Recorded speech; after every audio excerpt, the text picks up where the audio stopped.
Up so much in public service. It is an honor, but it is a lot, and your family takes a lot.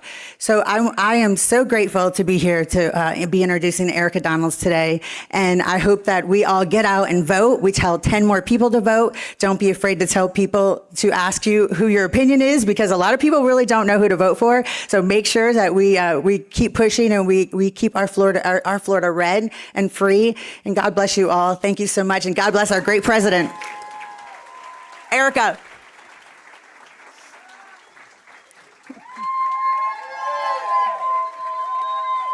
I love you.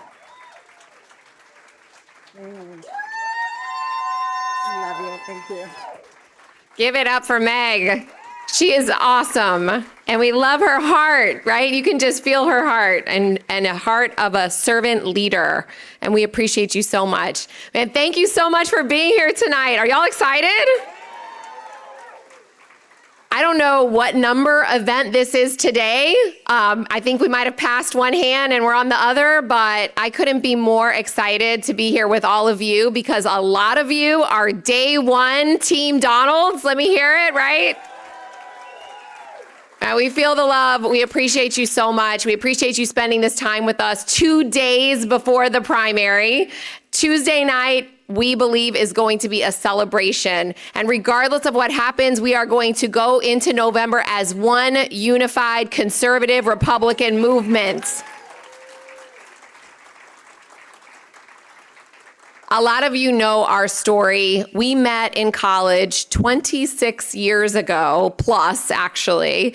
And when we met at 19 and 21, we were working our way through college, both of us. And we really didn't have a lot of direction in where we were going to go after that. But we dated on and off while we were in college. We graduated in 2002, and that was right after September 11th. And if you remember that time in this economy, someone with an accounting degree, myself, him with a finance degree, and all of our friends that we graduated with, while a year before that, people were getting signing bonuses to go and work for companies, we were all looking at an economy where people had lost their jobs. It was a very difficult time. And so when I hear someone like David Jolly say that we've never had an affordability crisis like this in Florida, I'm like, where were you living in 2001 when we graduated and things were really difficult for a lot of people? Or in 2008 when we were buying our first home and everything was in foreclosure and just tanking. If you were here in Florida, you know that we've been through this before. And that's why Byron and his discussions here about the Florida dream and keeping the Florida dream alive, it's not something that he came up with in a campaign meeting, to come up with talking points. It's something that we have lived ourselves. We graduated from the Florida State University, go Noles. We moved to Naples, we got married, and we had our first child in about an 18-month period in 2002 and 2003. Of course, we knew everything then. We were totally ready to conquer the world. At least we thought so. But during that time, I like to say we had a lot of debt and a lot of dreams and each other, but that's about it. We didn't have any help from other people. We didn't have family that could help us even if they wanted to. We got a 2-bedroom apartment, financed our security deposit through our rent payments, and just started working our way out of that debt and into a life that we had dreamed of and that we had wanted when we went to college. And so we know what it's like to take a Dave Ramsey course and work out of envelopes so that we can get out of that debt and snowball out of it, right? We know what it's like to save from 2003 when we got married for 4 years in order to buy our first house in 2007, thinking we got a great deal out of foreclosure, not knowing that the bottom had not hit yet. We know what it's like to outgrow that home. And even though we were underwater, we ended up renting that out so we could buy another house because our family got bigger, and that meant the house got a lot smaller. But you know what? We live in Florida. And we are hardworking people. And Florida, as Byron likes to say, is the great meritocracy. So regardless of where we came from, we had the opportunity to build the American dream for ourselves, the Florida dream for ourselves. You see, when we got married, he was working at Cracker Barrel, and not the Cracker Barrel you all have heard about in Tallahassee, where a very special thing happened, but he transferred and was working at Cracker Barrel in Naples and moving furniture on the weekends. I was a staff accountant in an entry-level job that you didn't even need a degree for. And I was answering phones for Kelly Services on the weekends to make extra money. So we know what it's like to struggle, but we also know what it's like to be able to build and start businesses and go from one job to a new business that opened like he did and be able to advance yourself in life because you worked hard and you were committed. And then when you aren't as worried about your finances, now don't get me wrong, we were worried for a long time, but you can turn your attention to serving in your church like we did for 12 years in youth group, in youth ministry. And because if you're doing well at home and you're a solid family, you're raising your kids, you can actually contribute to your community. We served in our church. Byron was a youth coach in basketball, in football, which I know he misses very much as our kids are getting much older. But our children now are 22, 18, and 15. And they have access to the Florida dream in ways that we didn't. And that's what we want for every single child in the state of Florida. I know that's what you want for your children and your grandchildren. And if you're like me, I like to tell him, listen, I want our kids to live their Florida dream out here.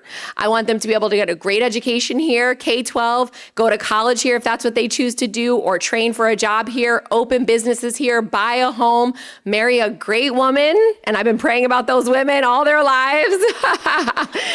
Have lots of grandchildren for us and build generational wealth here. And there's no reason why a state like Florida shouldn't have that dream available to every single child that lives here and every single family.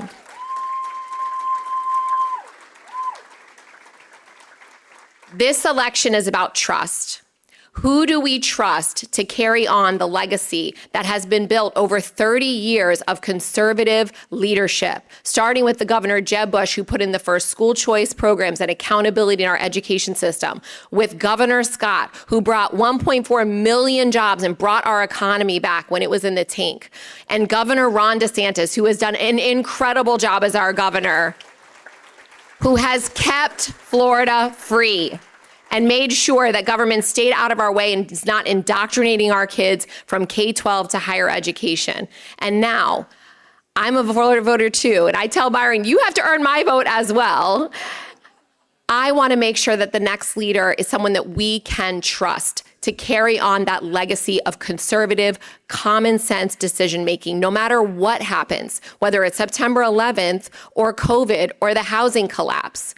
He has, for the last 23 years, being my husband and the leader of our family, I have always been able to trust him to make good decisions for us, to not be someone who does things spontaneously without really thinking through them.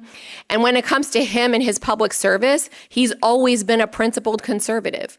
He's always made sure that he stands by the Constitution and the principles of liberty. And he is the kind of elected official that we want to have in office, that I want to have in office, regardless of whether he's my husband, but someone who is always going to put our rights and liberties and freedoms first and not look to grow government to solve our problems, because that's never going to work.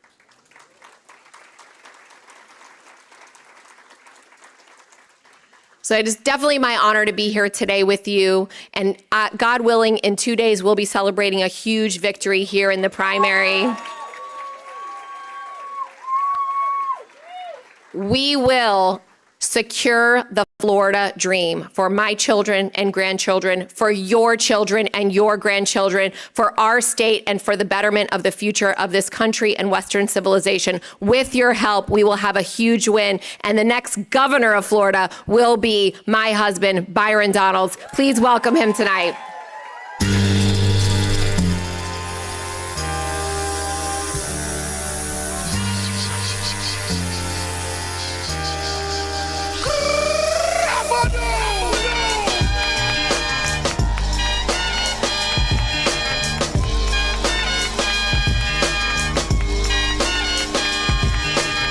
Your time is up, my time is now. You can't see me, my time is now. It's the franchise where I'm shining now. You can't see me, my time is now. In case you forgot or fell off, I'm still hot, knock your shell off. My money stacked fat, plus I can't turn the swell off. The franchise doing big business, I live this, it's automatic. I win this, so you hear those horns, you finished. A soldier, and I stay under you fighting. Plus I'm storming on you chumps like I'm thunder and lightning. Ain't no way you breaking me, kid. I'm harder than nails. Plus I keep it on lock like I'm part of the jail. Slaughtering competition.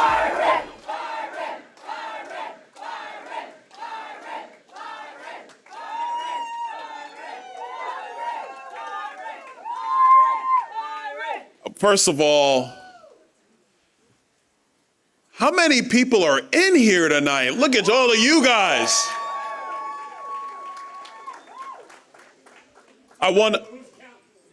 No, we're not going to tell the fire marshal what's going on in here. We're not going to do that.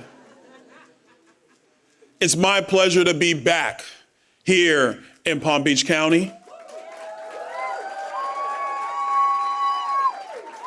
You guys have always been really supportive of myself and my wife.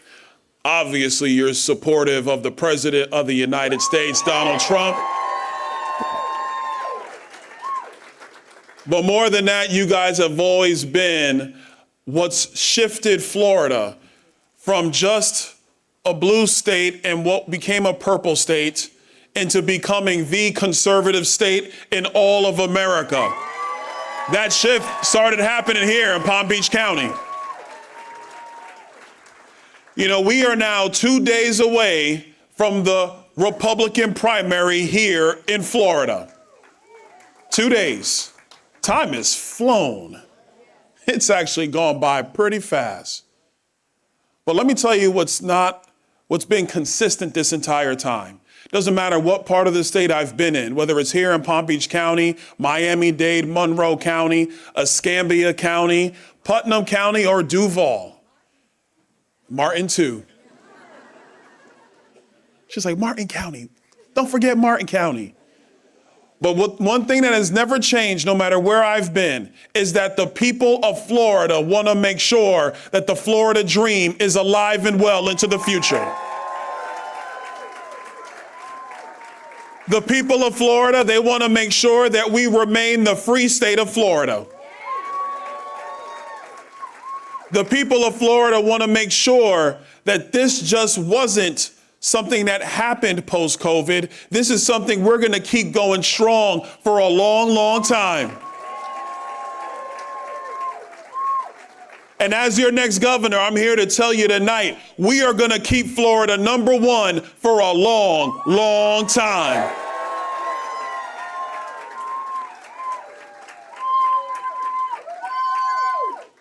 You know, as I've traveled the state, I've said a lot of times that, you know, for those of you who are basketball fans, everybody who remembers the Chicago Bulls with Michael Jordan and Scottie Pippen and Phil Jackson, that Florida is kind of like the '92 Chicago Bulls right now.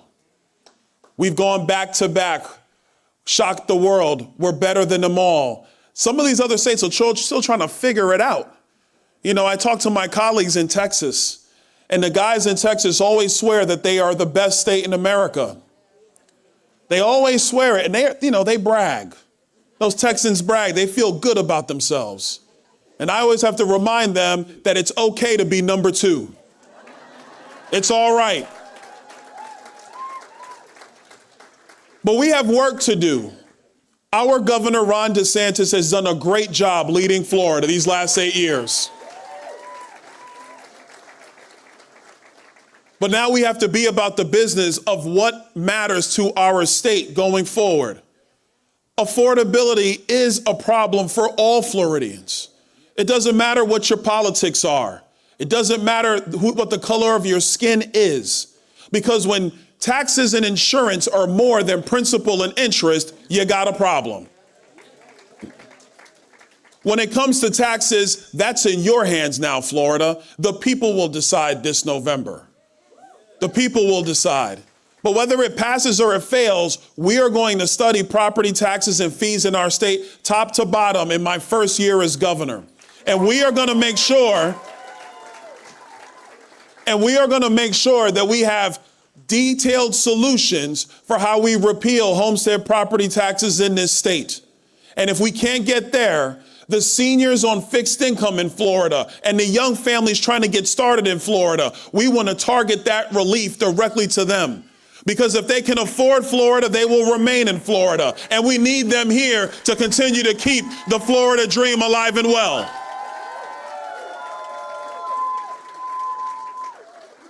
The other one, insurance.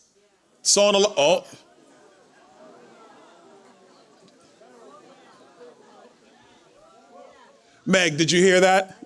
Did you hear that groan, Meg? Yes, we have more work to do when it comes to insurance in our state. My colleagues in the legislature, and the reason I say they're my colleagues, because whether you serve in Tallahassee or Washington, D.C., if you're a conservative fighting for the very best in our state, in our country, we are all colleagues, all of us. And so Peggy and Chip and Meg and Toby Overdorf, hey Toby, how you doing? They've worked hard with Governor DeSantis to reform tort in our state. And it's starting to have a real impact in insurance. We've seen it already in auto insurance. Some of the biggest companies started doing rebates. If you're still looking at your auto insurance and wondering why it hasn't gone down, maybe it's time to get a second opinion. Call to your insurance agent and say, hey, run this by some other companies. Let's see what's going on. But we have more work to do. We're going to reform the regulatory side of Florida's insurance markets. And we believe we can push costs down in this state another 20%.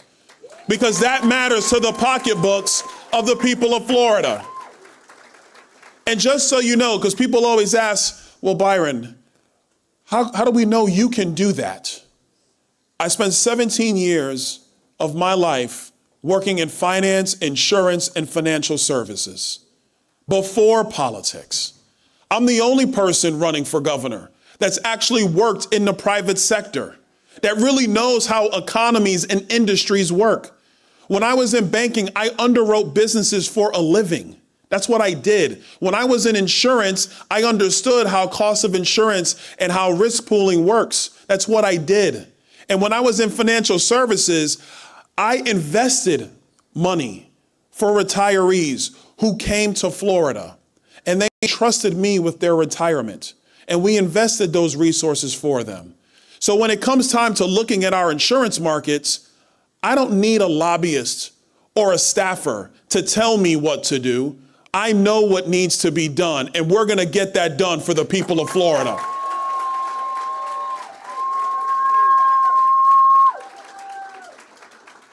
Let's talk healthcare, shall we? Because that's hurting people's pockets also. Here's what we need. We need real price transparency in our state, because nothing stabilizes costs than knowing what they're going to charge you before you walk in the door. Under our plan, we will require all doctors' offices and all hospitals to post the real cash price for the top 20 services that they provide. Because you should know what it costs before you walk in the door. And a funny thing happens when everybody knows the price. It all comes down because people know. I remember as a kid, when I was a kid, I had like a little TV. It was a little 8-inch portable, black and white with the antenna. You guys remember those? I'm 47 years old. When I was a kid, that's what I had. And I remember the biggest dream I ever had was, man, when I become an adult, I'm going to have a big screen TV. Well, have you noticed what's happened to big screen TVs? The quality gets better, but the prices get lower. Because when you have real transparency in a market, everybody knows what everybody else is charging, and those prices stabilize and those prices come down. And that's what we want to have in Florida. We also want to push down prescription drugs for seniors here in Florida. And what we're going to do is we are going to partner with Trump RX, which we're already seeing drug prices, prescription drugs on that website are lower and they're coming down. And so we want to partner with the administration, because at the end of the day, our seniors need to be able to get the medication that they need at a price that they can afford. And we are going to make sure we're driving transparency in pricing. So we're going to work on this. We're going to make sure we get this done for the people of our state because we want you to continue to afford Florida. But part of affording Florida is planning for Florida's future. Listen, I know how people feel. I've traveled this state enough now. Everybody is thinking about growth. Everybody. And guess what? People keep coming. And we're wondering, where is it all going to come together? But here's the truth. When you're a great state, people are going to come. We can't build a wall between Florida and Georgia. Thank God President Trump is doing that on the southern border. But we can't build a wall between Florida and Georgia. It's this thing called the Constitution. And we revere the Constitution. So people are going to choose to come to our state. And they choose to come to our state because California is very dumb. And New York has a governor named Kathy Hochul. And we already know how bad they wrecked Chicago. Chicago's losing the Bears. That's how bad they've wrecked Chicago. So people are going to come to Florida. So we have to have a strategy for how we balance that growth, how we have a plan for how we're going to grow into the future, how we're going to build the affordable entry-level housing that we need, how we make sure the road systems stay up to date so that it's easier to get from point A to point B. You see, those issues aren't purely affordability issues. Those are quality of life issues. And we want people to enjoy the beauty of Florida and enjoy their time in Florida while we make things cheaper for the people of Florida. We're going to do a couple things when it comes to housing. We're reforming all permitting and planning in our state.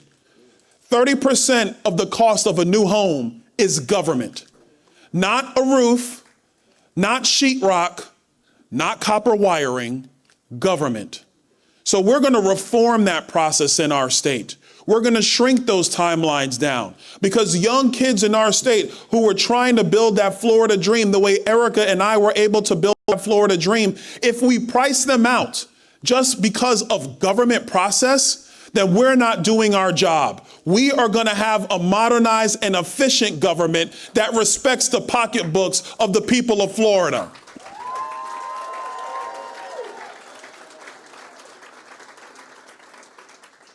Also, when it comes to the future of our state, is our economy. Listen, I don't know if you've seen this lately. We are now the 14th largest economy in the world, right here in Florida. We're on our way to being the 10th largest economy in the world. And let's talk about Florida's economy. Originally, we were an agriculture state. And by the way, we must protect our agriculture lands. We must protect them. Because when you go to Publix, or, for some of you, when you go to Whole Foods, and we got some Whole Foods shoppers in the crowd, and even those who still go to Winn-Dixie, the produce you buy came off of Florida's farms. That came out of Florida. For a lot of it, right down the road, still here in Palm Beach County. And so our agriculture industry is critical to our state. We feed ourselves. And when it gets cold, we feed half of America. So we're going to protect our agriculture lands. Along the way, Florida became a retirement state. You all already know about that. You know about that here. People came here to live out their golden years in Florida. Through that process, people said, man, I want to go down to Florida maybe for a week or so, and we became a tourist destination. And by the way, now we have 140 million people choose to come to Florida. 140 million people.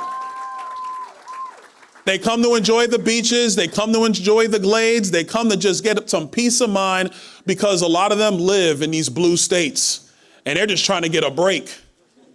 And then during the World Cup, we just found something else out. We found out that the Europeans had no idea we had air conditioning in the summertime They had no idea. And then they found out we have beer all the time. Who was the one kid that went to the Buc-ee's? Freddie. Man, Freddie became a global phenomenon because he went to the Buc-ee's and the Gulf of America and they realized, man, there is nothing like Florida anywhere else on this planet.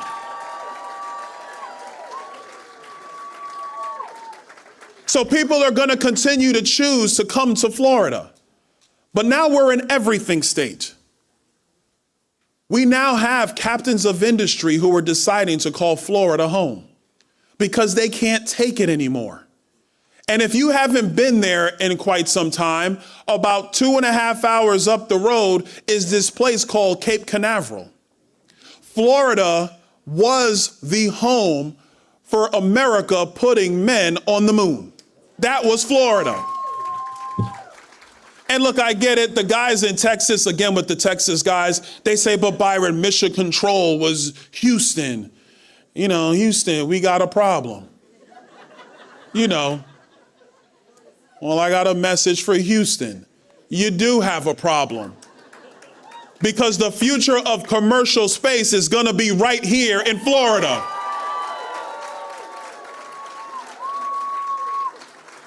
And with that future in commercial space is going to come not just SpaceX and Blue Origin and many others launching rockets. It's also going to be about manufacturing in our state.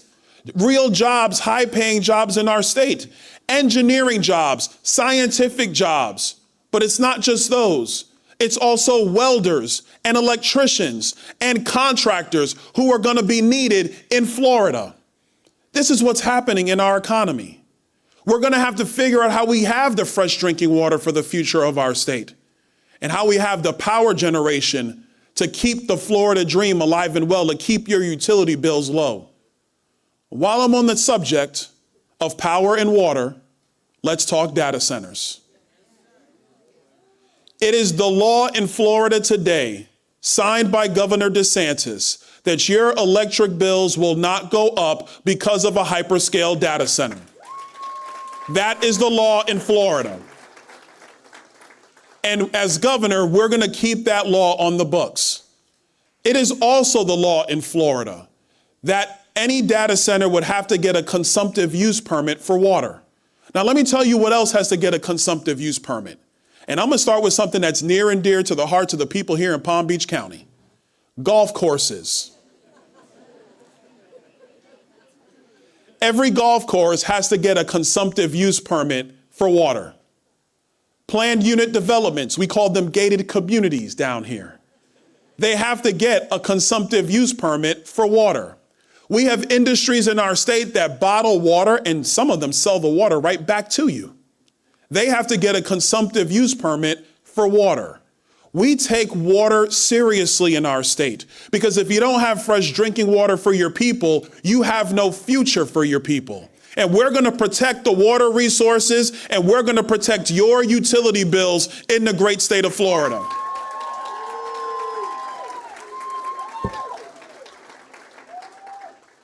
But when the future economy continues to unfold in our great state, the thing that's going to be needed more than anything else, and this is to achieve that Florida dream, is our children.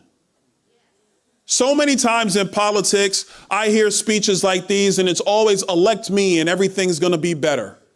Well, by the way, elect me and everything's going to be better.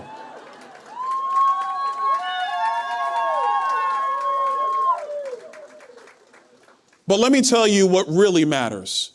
It's not the 4 years of a governor's term. That doesn't matter. It's not the men and women who serve in the legislature.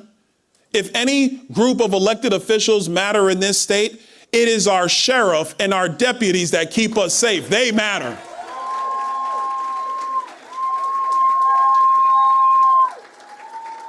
And as your next governor, law and order will remain the standard in the state of Florida. We will always back the blue. We will always back the blue. Always. Always.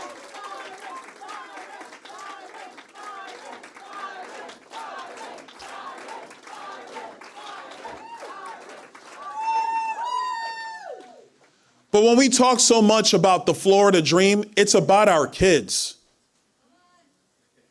Erica's talked about our children. 22, 19. Darren had a birthday today, y'all. Our middle son had a birthday today.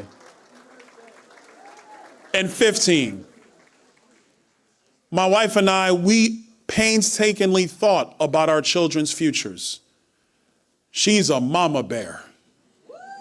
She really is. She is focused on her kids. Sometimes they wish she wouldn't focus that much on them. But as a son of a strong mother, I know what it is to watch a strong mother in action. We cared so much about their futures. And part of the reason I even got into politics, that we got into politics, was about education policy for our kids' futures. It won't matter who gets elected if our children are not prepared to take the reins of leadership in our state. It won't matter. To keep the Florida dream alive and well, our children have to be ready to take the reins of leadership, whether it's government or business or community. And this is why we are going to build a world-class K-12 education system here in Florida.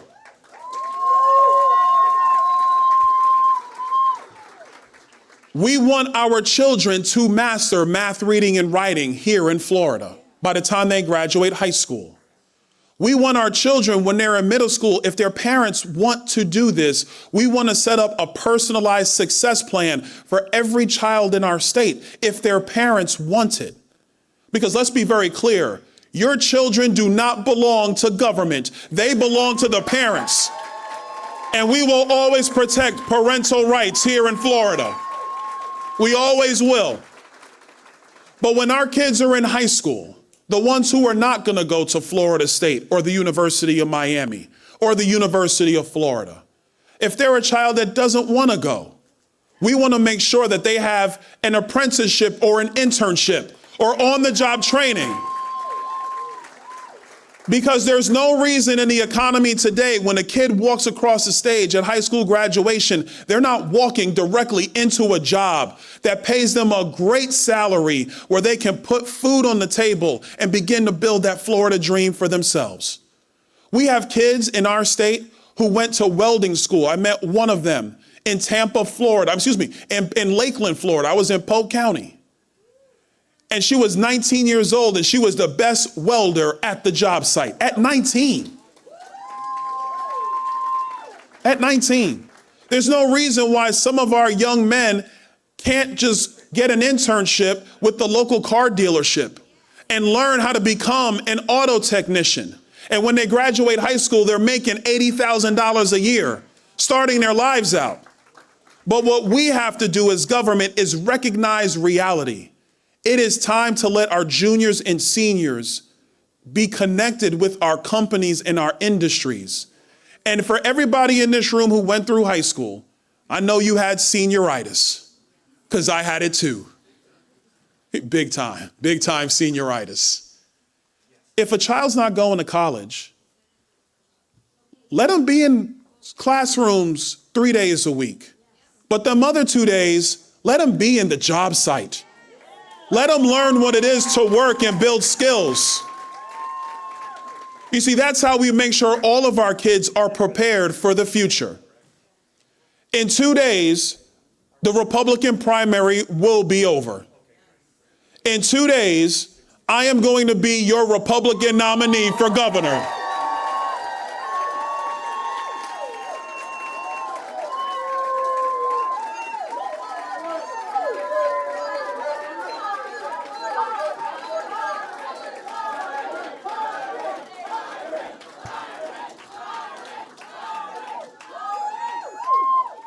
But in 3 days,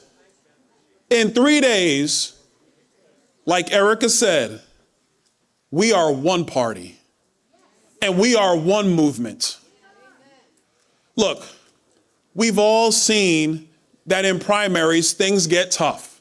Sometimes they get personal. People decide to support candidates, and that's okay. That's how the process works. But what we also have to know is that Florida, the reason why we're number one is because we've been committed to common sense conservative policy. That's what we've been committed to. And every 2 years for state legislative offices, every 4 years for governor's offices, we have to choose the direction of this state. And this November is no different. The Democrats are running a guy named David Jolly. I see you guys have heard of him. That's interesting because not everybody's always heard of him. This guy is a Trojan horse for the Democrat Socialists of America. David Jolly still believes that it is okay to transgender children. In Florida, we defeated that crazy and we protect the puberty of our kids.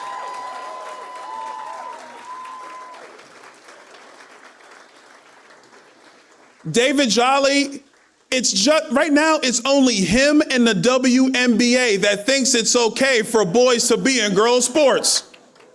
But somebody wish Sophie Cunningham happy birthday, because at least she had the courage to tell them that boys do not belong competing against girls.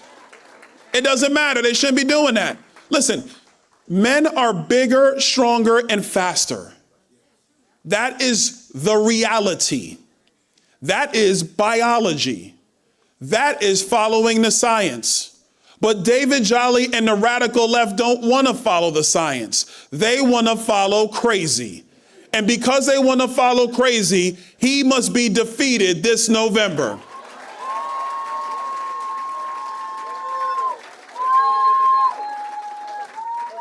David Jolly, when Ron DeSantis opened up our state during COVID-19, and when Ron DeSantis looked at the data and said, you know what? The people of Florida are going to be free. David Jolly packed his bags and went to Pennsylvania. Can you believe that? David Jolly said that Anthony Fauci, you guys heard of him, Dr. Fauci?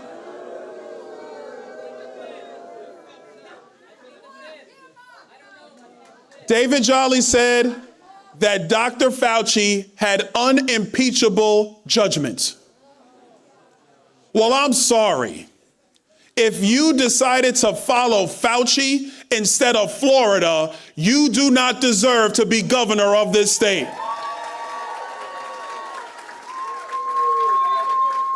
You see, Florida, you see Palm Beach County, we once again have to choose freedom.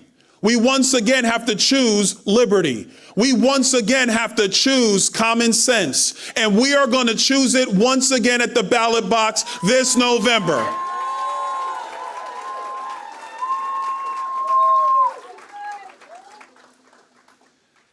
And I know we got a lot of people in this room who fled that crazy. Because quite frankly, it's in every room I go to in Florida. They can keep that craziness in California. They can have the insanity in Chicago. And they can keep Mamdani in New York. But the Democrat Party and David Jolly will not have power here in Florida. Are you with me, Palm Beach County? Well, God bless you, Palm Beach County. God bless Florida. And God bless the United States of America.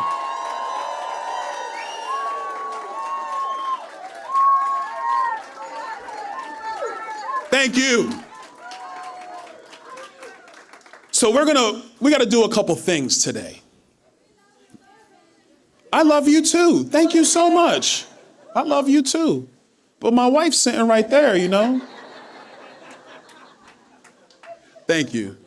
We have some of the presses in the room. You guys got any questions? It's all right. If you don't, that's okay. Don't be shy. All right. How you doing?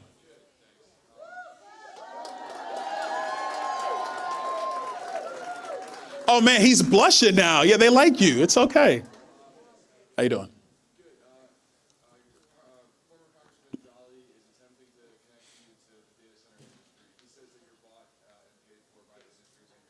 Mm-hmm. He's proposing a full moratorium. Why aren't you? Very clear, because I've actually studied the issue. What the people of Florida want to make sure happens is that their utility bills don't go up and that we protect their water resources. And by the way, we're also going to make sure that they're not next to your home. I don't want a data center next to my house, just like nobody in this room wants one next to their house. That's what happened in Virginia and those other states.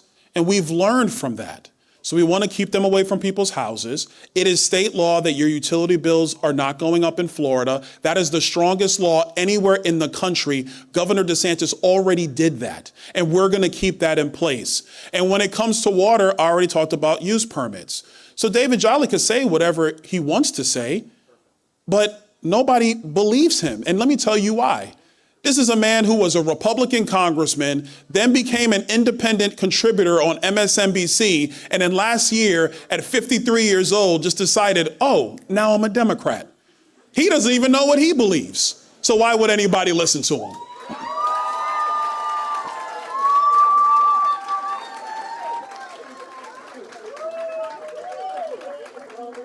Hi. Hey, Congressman Donalds. Kimberly Leonard with Politico. Yeah. I'm wondering if you could speak to ways that you plan to unify. No, it's sorry. That's okay. That's all right. Free country. Ways you plan to unify the party, given that this is, you have obviously Right. had primary challengers. And also, a lot of the polls are predicting a second place by James Fishback. How concerned are you about that, given the comments he's made that are anti-Semitic and... To quote Charles Barkley, when you're in second place, you're just the first loser.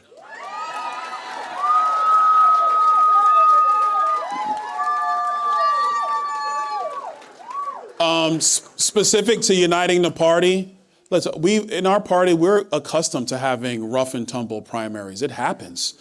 I remember 8 years ago, it was a rough and tumble primary between then Congressman DeSantis and Adam Putnam. It actually happens in our party quite often. When I ran for Congress in 2020, I was a 9-way primary. I won by 700 votes. But what happened in Southwest Florida, which is what I anticipate is going to happen all through Florida, when the primaries are over, the person that actually came in second in that race was a colleague of mine from the Florida House. He was the majority leader, Dane Eagle. And the next day, Dane said, Byron won, we're going to support him. And ever since then, we've been united as far as Republicans are concerned in Southwest Florida. And quite frankly, our independents too, because our independents are actually quite conservative in our state. So the way I look at it, the primaries will end.